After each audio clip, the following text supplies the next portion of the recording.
Get your free copy of the complete tutorial at www.teachucomp.com/free.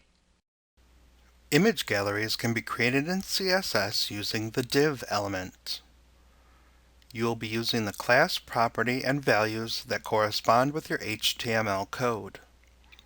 In order for the values to work properly, the images and descriptions you are using must correspond with the images and image descriptions in your HTML code.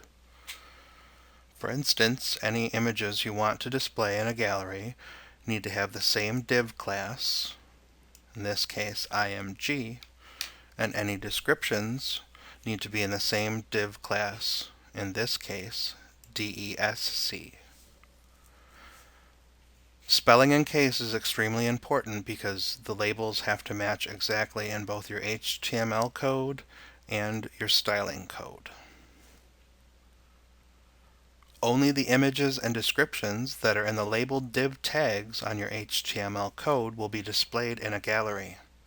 Any other images you have will be displayed in the order or position they appear in your HTML code. You can set as many different div tags as you would like if your goal is to set all of your images and galleries. You will also need to assign height, width, margin, padding, border, display, float, and text align properties to assure proper positioning of your images and descriptions. If you choose, you can also assign an hover property and class to your images so that when your mouse hovers over the image, a different border surrounds just the image you are actively working with. Our on-screen example shows our div class of image with our first image in source, the div class of description, the description of our image, the description div class close tag, and the image class close tag. It's important to note each description needs to be contained in the same div tag as the image, and each example shows the same. Our styling code shows our first div period image, which is set to control the size, position, and border for the image and text as a whole.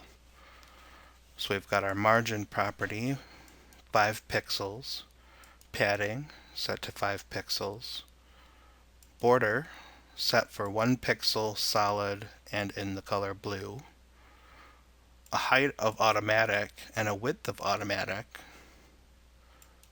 the float property set to the left, and the text align property set to center. Our second style code, div period image affecting images, is set to display the images one after the other in a horizontal row and sets a border for each image individually.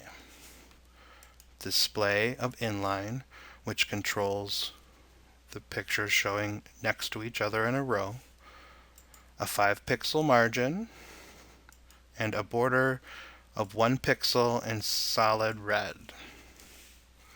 Our final style code is div period description. This controls the weight and size of the text set for each image description. So we've got the text align property set to center, a font weight of normal, and a margin of 5 pixels. So our browser will display each image in a blue border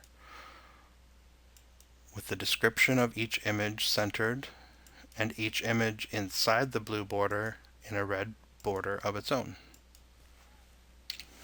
Like what you see? Pick up your free copy of the complete tutorial at www.teachucomp.com/free.